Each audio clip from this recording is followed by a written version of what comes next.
So I think telepathy plays into our evolution because we're going to be communicating in a way that the mainstream has never seen before. We've never seen in the mainstream or accepted that people can do mind-to-mind communication. Well, what's beautiful about telepathy and my daughter is I don't have to hide anything from her. I never do, and there's no point. And there's no lying, there's no exaggeration. She knows exactly why I'm feeling a certain way, or if I'm thinking a negative thought, she knows why that negative thought's there.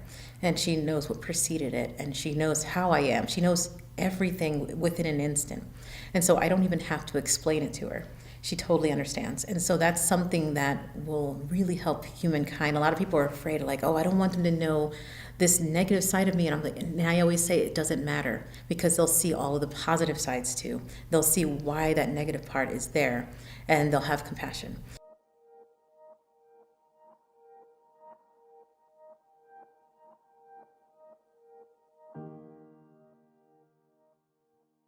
Hello, my name is Zenka Caro. I'm founder of LightNet, and my passion and purpose is to make the impossible possible. I'm here today with Dalia Burgoin, who really is making the impossible possible. Because check this out, she is teaching the world how to see with their eyes closed, blindfolded, patches on, and not a trace of light. And people like herself are reading books, seeing across the room, seeing behind them, seeing through tables. It's a phenomenon that is taking the world by surprise. It's called extraocular vision, and she is one of the world's biggest experts in this field.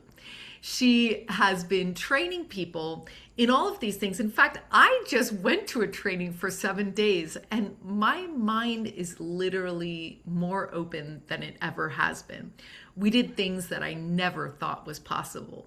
She combines the training with everything from telekinesis to upwards, precognition, all of remote viewing, spoon betting, all these different ideas of how do we get at a better understanding of consciousness and ourselves.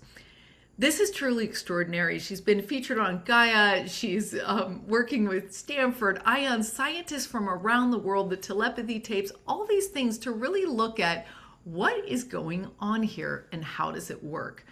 It is my great pleasure to bring Dalia, who I admire, love, and respect. Check it out. So my purpose is to show the world that we are much more than they realize, human potential. I mostly focus on showing people that extraocular vision or mindsight is real. And I also do a lot with my daughter, who shows the world that telepathy is real. Extraocular vision is the ability to see without one's eyes. And we are able to see much more than we normally can see with our eyes. And that's the other part of it. So some of the parameters and things I've done with mindsight and extraocular vision is working with the sighted or the blind and getting them to the point where with any of their senses, it could be sense of sound, sense of smell, they're able to tell what things are, and also in a visual-like way. So with blind people, it doesn't matter if they're born blind, if they've lost their vision at some point, if they have partial light perception, if they have no eyes at all. I've gotten all of those kind of people to the point where they could read and they can see their family, things like that. And it's the same with the sighted. If they are blindfolded, if they have a bunch of layers, they are able to still read and see. And it doesn't go it's not just limited to seeing what's in front of your eyes. You can also see behind you, you can see through things, you can see through boxes, you can see in the dark. There is no limit. So when I teach blind people to see, the very first thing they need to understand is that they can see. And a lot of people will tell me, if they see me demonstrating or they see me speaking, they say, if this stuff is real, why aren't the blind doing it? Why didn't they have this evolutionary sense to do it? And I tell everyone the same thing. It's the same reason you're not doing it, because you don't know you can. That's the only reason. There is a lot of skills and abilities we have that we don't have a need for them in modern day society, so we just forgotten that we have them. And I always use the example of phone numbers. And I say, maybe just 20 years ago, 30 years ago, we've used to memorize 50 phone numbers or more.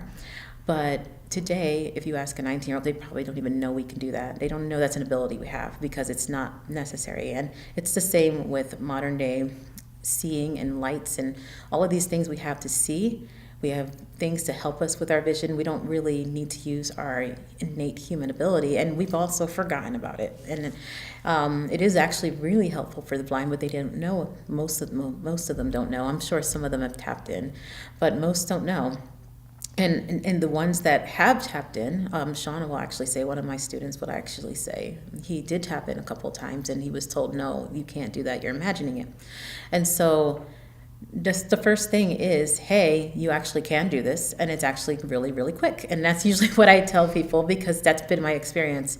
You can do it. I will give them examples. I will show them, I will tell them about other students. I'll have them talk to other blind students. I will tell them enough, and then once we get started, they're usually seeing within a half hour, and then they become the new ambassadors. And I had one blind person tell me, why now in my 40s? Why did it take so long? And I remind him of the story of Jesus when he healed a blind man. And so before he healed the blind man, his disciples said to him, who sinned that he was born blind? Was it him or his parents? And what's interesting about that question is the question actually insinuates that he may have sinned in a previous life. And so back then they used to believe that you had infirmities because of a sin or something like that. And he goes, none of that. So in the story he says, none of that. It's actually so that you can see that this is a possibility, that this miracle is real, that this is possible. And so anyway, I remember that story when he asked me that, and I said, this happened right now so that everyone can know that someone that's in their 40s, that someone was born blind, has never seen before, is capable of doing it. That's why it happened. And he says, I can take that answer. He was very happy with that answer. But a lot of blind people, they usually have this emotional thing that they have to go through once they start to see, because they were like, wow, I could have done this a long time. Or they'll face times that people made them feel bad. Like, for example, this one, he really wished he could read one day when he was a kid, and they kept saying, you will never read, because he was born blind. And it just made him, they specifically say you will never read print. I don't know why they said that. Like I think they meant because he could read Braille. And I remember him saying the story, and I said, well, in my head, I thought, okay, well, I got to get him reading the next day. So in 2 days, he was reading. And it was such an emotional charge for him. He couldn't even tell anybody for a while, and then he eventually told his parents. He was so afraid that his parents were going to be so upset, upset that they didn't get to him sooner. But he was... But it was really they took it really, really well. I don't know why they thought something so beautiful would be taken badly, but yeah. So now he's out there talking about it and spreading the word, and so it's just about getting it out there. We don't need implants. I don't want to go too far into this, but you can actually do the same for hearing and the same for a sense of smell. I've actually worked with people who are deaf, and I've worked with people who've lost their sense of smell through COVID. And they will get it back. And so we can get all of these things back. And it's just an anomaly that we're now barely discovering as a modern day society. This has been very well known in indigenous cultures and in other cultures, but modern day, no, not so much. So I believe the materialist model is an outdated model or old physics. I don't like saying that, we're defying physics. I just think that our current understanding of physics is inaccurate, and that we actually just didn't have it correctly. And maybe maybe there isn't a way to get it correctly because we're just limiting ourselves, but there's something about the current model that doesn't actually match with what we're capable of. And so, yes, studying this with a new frame instead of saying it has to match old physics, which doesn't match, it doesn't work, coming at it with a totally new way of seeing it. And so that's more about experimenting and experiencing and then talking about it after, instead of coming in with this frame of how it should fit. So going in with open mind, kind of like a child. I'm always surprised, and whenever I find something that I'm limited by, but we have so many limiting thoughts that we don't even realize are working on working down there. Like I had a limited thought that I couldn't bend spoons for some reason, and I thought I could do every other psychic phenomenon except for bending spoons, and I didn't want to deal with it. But just this week alone, I finally bent my spoons. And I actually bent it in a way that I could not do physically at all, like the buckle. So that was really exciting. So I was able to overcome my own limiting things. So it's really empowering when that happens. Telepathy is important because my daughter tells me, but it's not the only reason I believe that. So my Mindsight exploded maybe a few months after I discovered my daughter's telepathy. And it's as if it was supposed to happen that way. And so my daughter kept telling me a little bit at a time, and I was slowly integrating. It took me about 3 months or so to just integrate all of this Mindsight, the telepathy. My daughter always told me that they were interconnected. They were basically the same thing, but that Mindsight was going to help the world to discover telepathy. And so both of them are intertwined and important. I finally am understanding how telepathy is involved with Mindsight, and how much it involves the senses. And when I train Mindsight, I am expanding people's senses.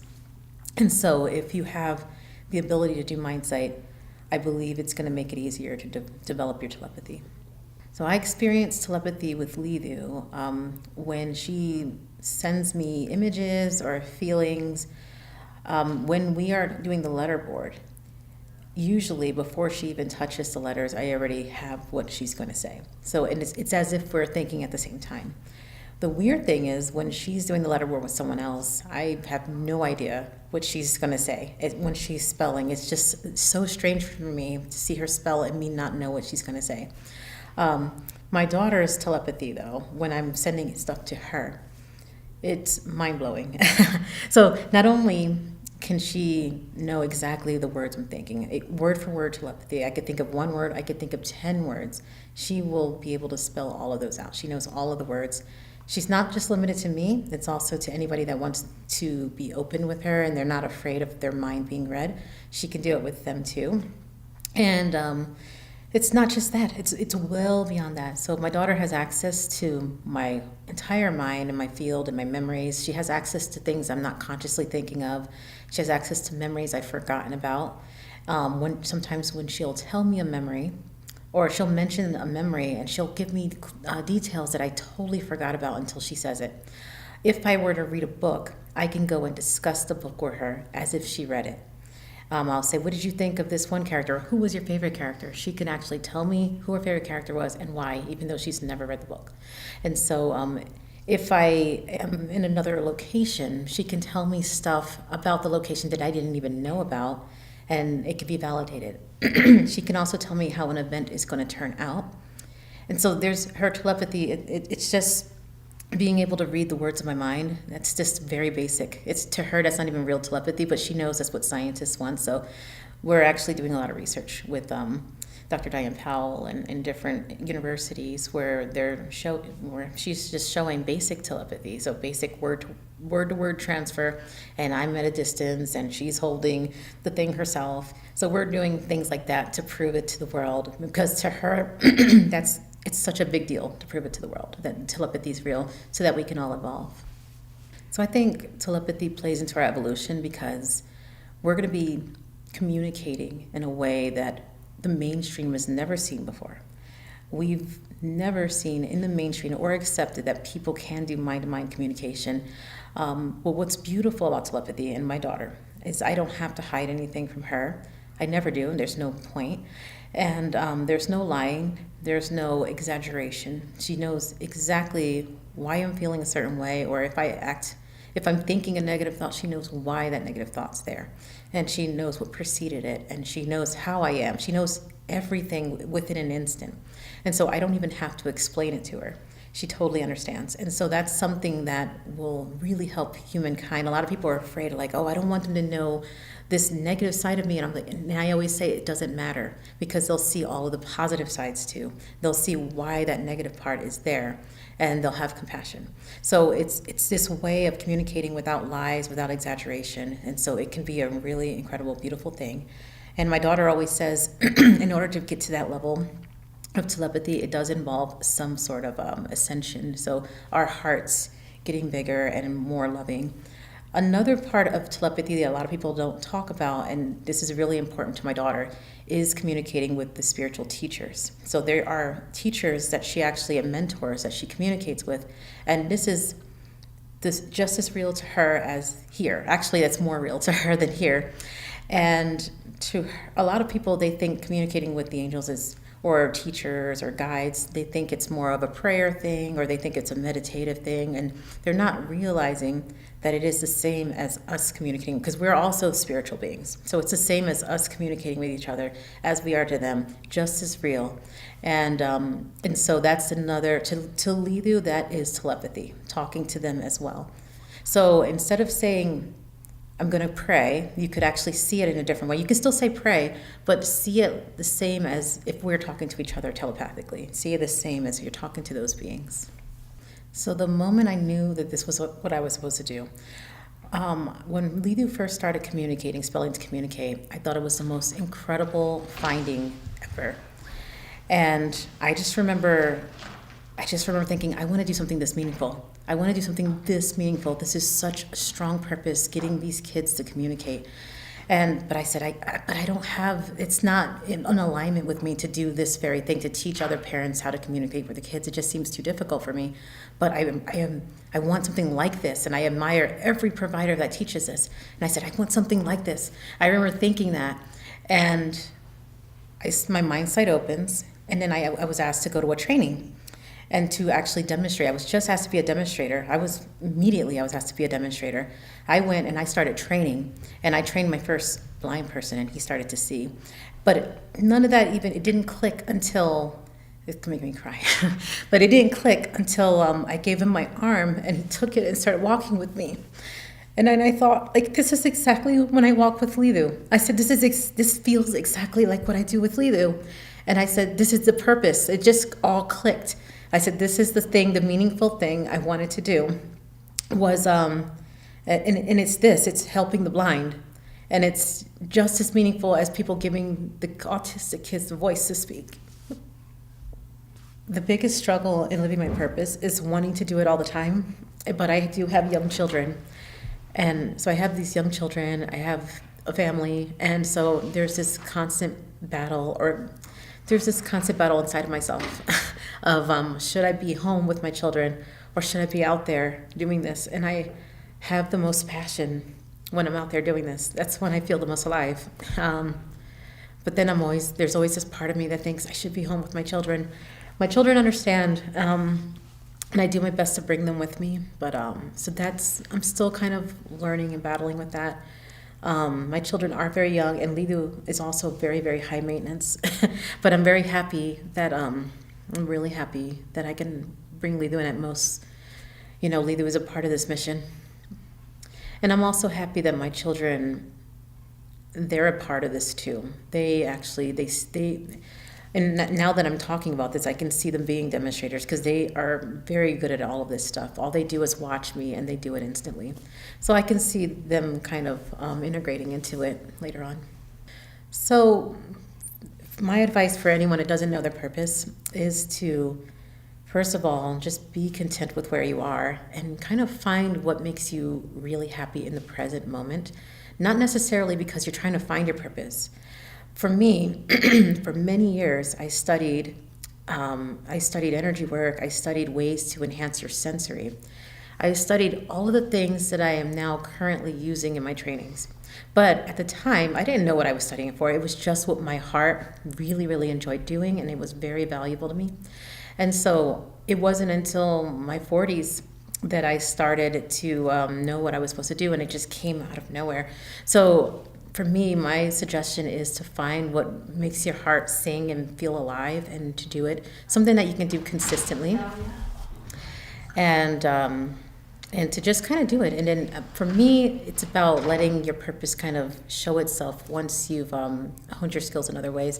I find that in life, life kind of foreshadows what you're going to be doing. I've actually had so many foreshadowing events since I was a child, showing me that this was what I was going to do. And then it became really clear once it all kind of worked out and came together. So the effect that I've had on the world for living my purpose. Most people, 99% of them when I speak, are very, very inspired. Very inspired. They're seeing, wow, this is incredible. We're able to do so much more. I'm so much more. That's the majority of what happens. There is a small part of the population that gets really scared and skeptical. They're really into their where they currently are, and so they don't really believe. But to me, it's how do I say it? This is going to all become common knowledge soon enough. And so for me, focusing on the purpose, how this is going to be common knowledge, how sacred this work is. I remember every single day how sacred it is. And I'm so grateful that I'm given such a sacred job and to do in this world, and my daughter too. But I know that those people are also going to come along as soon as it becomes common knowledge. And so whenever skepticism comes up, I'm like, that's okay, you guys. If you're wanting to get proof and all of that stuff, you can go with any of my students. My purpose is to actually train it and get it out there and speak about it. The whole proving it stuff, that can go to any of my students who wants to do it. I think if the majority of the people knew their purpose, there would be a lot more joy and cooperation. Like, for example, my daughter's purpose is telepathy, and I'm cooperating a lot. And in a way, it's a part of my mission because she's a part of me. But if I knew somebody else's mission, then it's as if we are all working together. And we're all perfectly in this perfect alignment of making these different purposes come out together. So I just think it'll make more harmony for us, more people to know their purpose.